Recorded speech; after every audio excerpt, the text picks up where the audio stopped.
Bonjour, dans cette vidéo je vais vous montrer comment ajouter un produit à votre catalogue PrestaShop.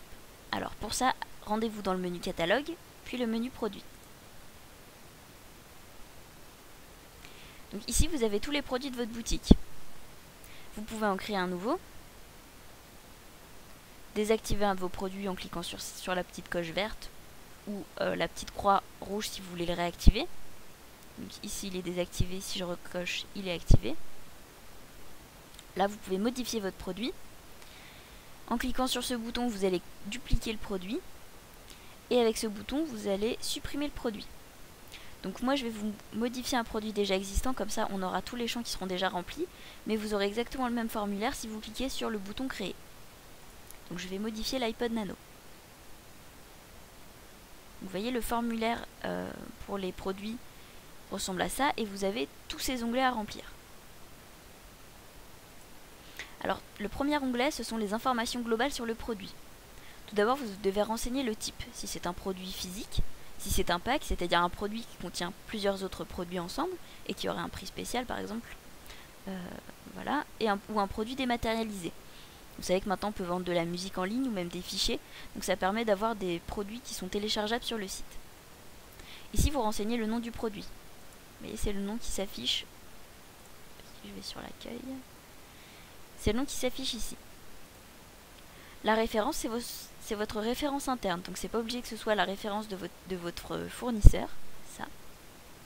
Ensuite, les codes EAN13 ou JAN ou encore UPC, ce sont les codes barres, voilà, que vous pouvez remplir si vous en avez envie. Ensuite, le statut activé ou désactivé, donc ça permet en fait d'avoir, si vous avez des produits saisonniers, par exemple un produit que vous vendez uniquement en période de Noël, vous le créez qu'une seule fois, et vous l'activez ou vous le désactivez en fonction de la saison. Ça permet d'éviter de devoir supprimer un produit à chaque fin de saison de Noël et le recréer à chaque fois pour la saison de Noël. Ensuite, vous avez la visibilité. Vous pouvez permettre à votre produit d'être affiché uniquement dans le catalogue, c'est-à-dire on y a accès quand on navigue dans les catégories, uniquement dans la recherche, c'est-à-dire quand on fait une recherche, ou ni l'un ni l'autre, donc c'est nulle part. Ça vous permet en fait d'afficher que le produit soit disponible uniquement à son adresse web, ce qui vous permet de réaliser du marketing. Par exemple, vous avez un produit que vous voulez vendre uniquement à quelques clients privilégiés, vous leur envoyez une newsletter pour leur dire voilà, vous avez en toute exclusivité le droit d'acheter ce produit qui est disponible sur notre site à cette adresse, et les clients qui auront reçu cet email seront les seuls à pouvoir accéder au produit. Ensuite, les options. Est-ce que votre produit est disponible ou non à la vente? Ça, en fait, ça active, enfin, ça affiche ou ça désaffiche. Je ne sais pas si ça se dit désaffiche. Ou ça supprime le bouton ajouter au panier. Ensuite, vous avez le choix d'afficher ou non le prix, mais uniquement si le produit n'est pas disponible à la vente. Puisque si le produit est disponible à la vente, vous devez obligatoirement renseigner un prix. Et ensuite, vous pouvez cocher exclusivité web. Ça veut dire que votre produit est vendu uniquement sur votre boutique e-commerce et pas en magasin. Enfin, vous avez l'état. Là, si vous vendez des produits d'occasion reconditionnés, c'est ici qu'il faut le renseigner. Ensuite, vous avez le résumé.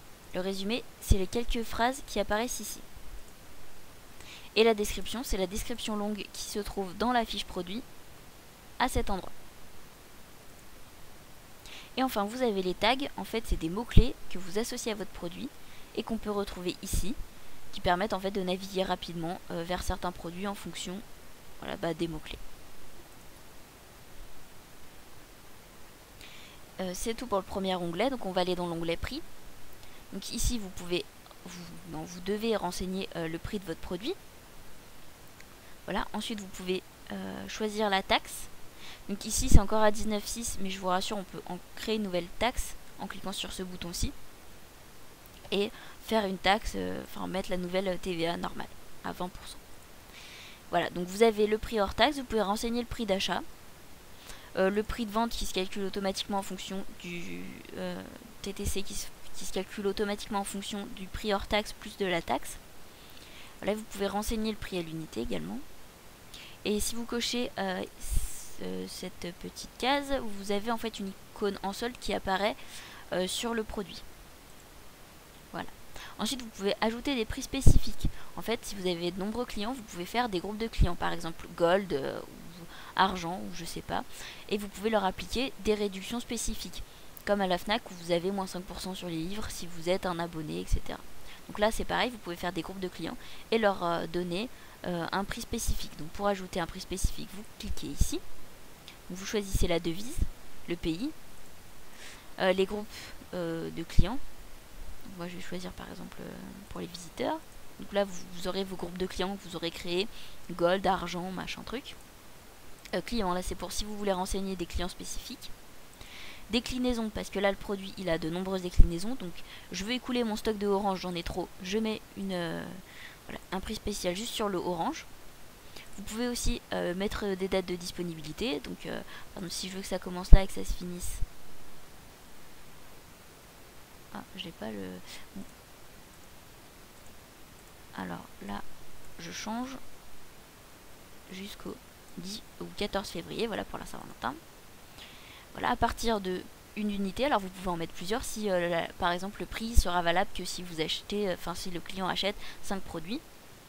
Voilà, vous pouvez choisir d'afficher ou non le prix de base pour que la personne puisse se rendre compte de la promotion.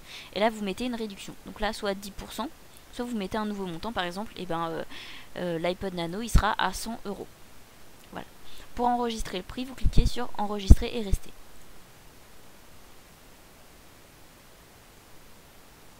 Voilà. Et là, j'ai mon nouveau prix. Ah mince, d'accord, donc ça fait moins 100 €, donc ça fait vraiment pas cher l'iPod. Voilà, moins 100 € pour l'orange de 8 Go, tous les pays, pour le groupe visiteur, pour tous les clients, et sur une période de temps à temps. Voilà. Donc si vous voulez enlever le prix spécifique, vous avez juste à cliquer sur l'icône de poubelle à côté. Après, vous pouvez gérer des priorités, puisque si vous mettez plein de prix spécifiques, il se peut que certains clients aient de prix spécifiques. Donc vous pouvez mettre des priorités pour savoir comment s'effectue, quelle est la remise qui sera finalement appliquée à votre client. Donc là la priorité c'est la boutique, ensuite la devise, en fonction de la devise, en fonction du pays, en fonction du groupe. Ok. Ensuite l'onglet SEO, donc c'est l'onglet référencement. En fait ça c'est le Search Engine Optimisation. En fait c'est pour optimiser le référencement dans les moteurs de recherche. Alors la balise titre, elle est importante.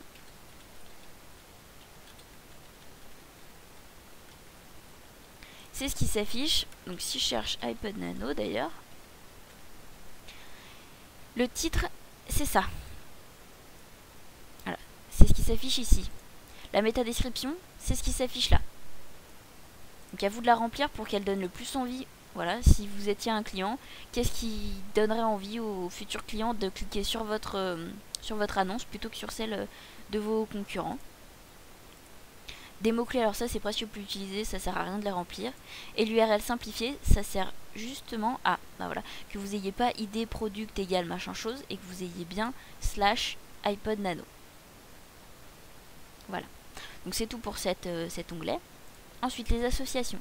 C'est pour savoir à quelle catégorie à quelle catégorie appartient le produit. Voilà.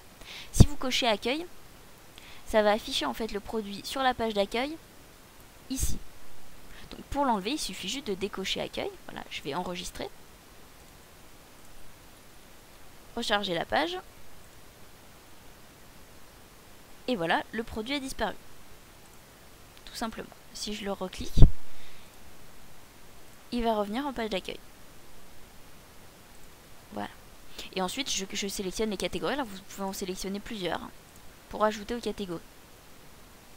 Et là, vous choisissez la catégorie par défaut, si c'est iPod ou si c'est la catégorie accueil qui est sélectionnée là. Mais si on cochait portable, voilà, vous pourriez choisir si c'est plutôt un portable ou plutôt un iPod. Okay. Ensuite, accessoires. Alors, il me semble qu'on a des écouteurs. Voilà, vous pouvez choisir des produits que vous conseillez en fait aux acheteurs, vos clients, d'acheter en même temps qu'ils achètent leurs produits. Donc là, si je fais enregistrer et rester et que je vais sur ma fiche produit. Alors, c'est pas supporté par tous les thèmes. Voilà, ici vous avez un onglet accessoires et vous dit, on vous propose ça avec ce produit. Voilà. Et donc la marque, après, vous pouvez renseigner plusieurs marques et choisir la marque à laquelle appartient le produit. Voilà pour les associations. Le transport ensuite. Alors ça c'est très important, le poids il faut absolument que vous le renseigniez. Parce que c'est grâce à ça que vous allez pouvoir calculer les frais de port. Ensuite vous pouvez rajouter des frais de port supplémentaires, donc qui sont calculés par produit. Si l'on achète 5, et bien ça sera 5 fois le frais de port supplémentaire. Et ensuite vous pouvez rajouter la taille, la dimension du paquet en fait pour faciliter les règles de calcul. Okay. Vous pouvez aussi sélectionner des transporteurs. Voilà. Si par exemple votre produit, et voilà, si vous aviez la poste, relais colis, etc., vous dites ah ben non, il n'y a que la poste qui peut porter un tel colis, et vous cliquez sur votre transporteur, voilà, spécifique, par lequel ils peuvent passer. Donc là vous pouvez en sélectionner plusieurs en appuyant sur la touche contrôle de votre clavier. Voilà. Si vous mettez rien, tout désélectionné, et n'importe quel transporteur peut livrer ce produit. Ensuite, les déclinaisons. Alors, pour avoir des déclinaisons, il faut que vous ayez rempli ici des caractéristiques. Donc ici, on a des caractéristiques qui sont la couleur et la capacité. Donc, vous avez le générateur de déclinaison. En fait, vous choisissez les caractéristiques qui sont disponibles pour ce produit et il vous génère toutes les déclinaisons possibles avec ces caractéristiques. Alors, sinon, vous pouvez en ajouter. Voilà, en cliquant là sur ajouter une nouvelle déclinaison. Et c'est vous qui choisissez. Par exemple, si vous avez plein de capacités et plein de couleurs, mais que vous avez seulement le rose qui est en 16 Go, et il faudra les créer à la main. Sinon, vous pouvez tous les générer et supprimer celles qui n'existent pas. Voilà. Et ensuite, il faut que vous en sélectionnez un par défaut. Donc là, c'est le noir, vous voyez. Sinon, si vous voulez changer, par exemple, je mets le orange en 16 Go, et ce sera le produit par défaut. C'est-à-dire celui qui s'affichera. Enfin, qui sera commandé ici par défaut. Voilà, vous voyez, c'est le 16 Go en orange. Donc ici, je vais vous montrer rapidement comment ça marche. Ah oui, alors il faut enregistrer et rester avant de faire ça.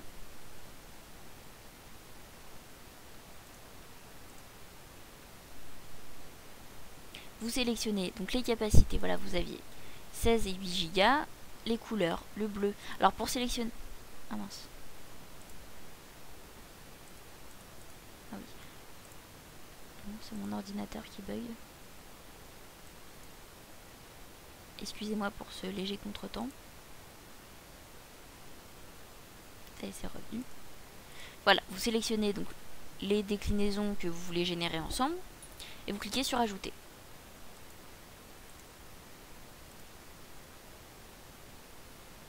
Allez.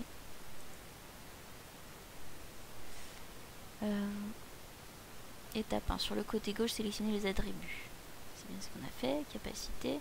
Couleur. Ah bah oui, ils sont déjà tous sélectionnés. Et après, vous cliquez sur... Donc là, ils sont déjà sélectionnés. Donc ils sont déjà tous là, toutes les couleurs, toutes les capacités. Donc en fait, je pourrais rajouter le 32 Go par exemple. Voilà. Quantité par défaut.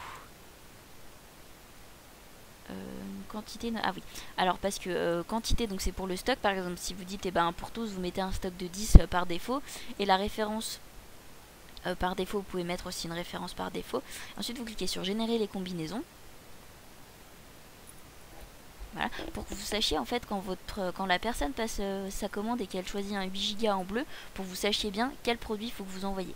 Donc vous voyez là, ça a rajouté mes 32 Go en chaque couleur.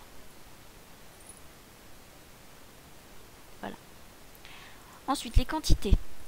Donc là, vous avez pour chaque déclinaison le nombre de quantités que vous avez, sachant qu'un produit qui n'est pas en stock ne sera plus disponible. Donc, par exemple, j'ai le 16 Go couleur métal. Si j'enregistre et que je reste, je recharge ma page. Donc, on a dit le 16 en métal. Voilà, ce produit n'est plus en stock.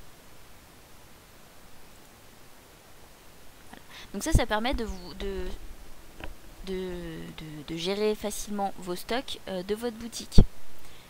Voilà, s'il y a rupture de stock, vous pouvez refuser les commandes, accepter quand même les commandes. Et par défaut, en fait, c'est refuser les commandes. Voilà. Paramètres de disponibilité, donc en stock, vous mettez un message, en général c'est en stock, et vous pouvez personnaliser votre message quand il n'y a plus de stock. C'est si vous faites ça.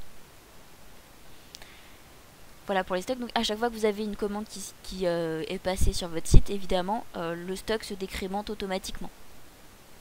Et pour aller en rajouter, il faut que vous alliez dans votre produit ou dans le menu des stocks. Où est-ce qu'il est ? Bon, il y a un menu ici avec les stocks. Et vous pouvez donc du coup rajouter du stock à vos produits.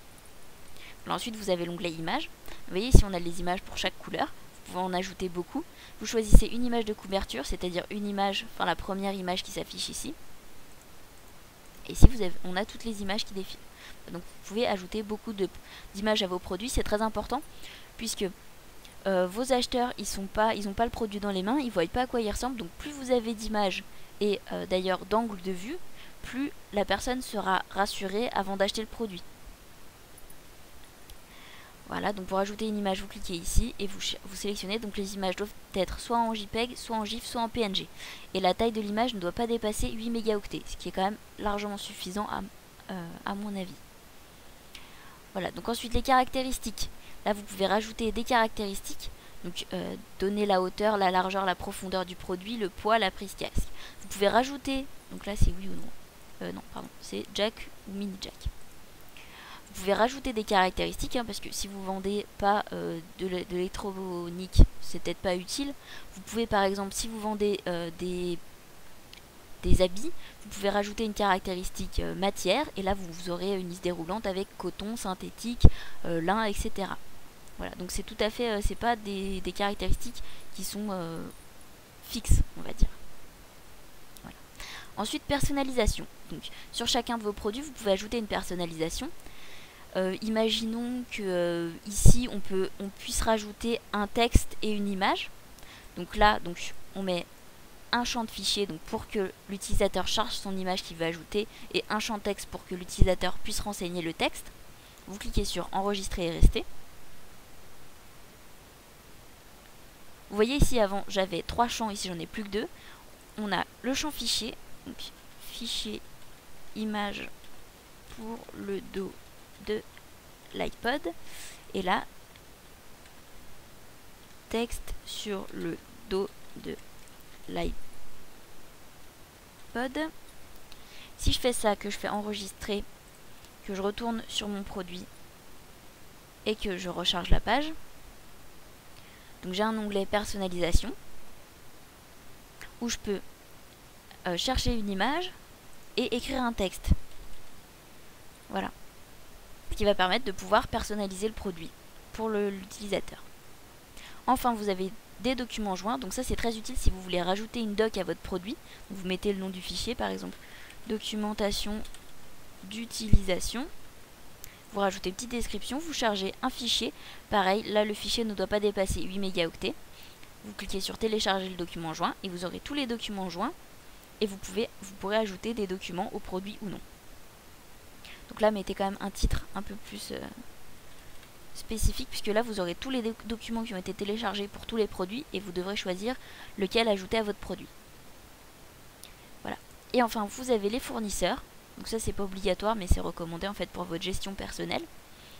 Donc ici, il y a 2 fournisseurs qui sont créés. Donc vous pouvez en sélectionner plusieurs et en cocher un par défaut, ou en sélectionner qu'un seul.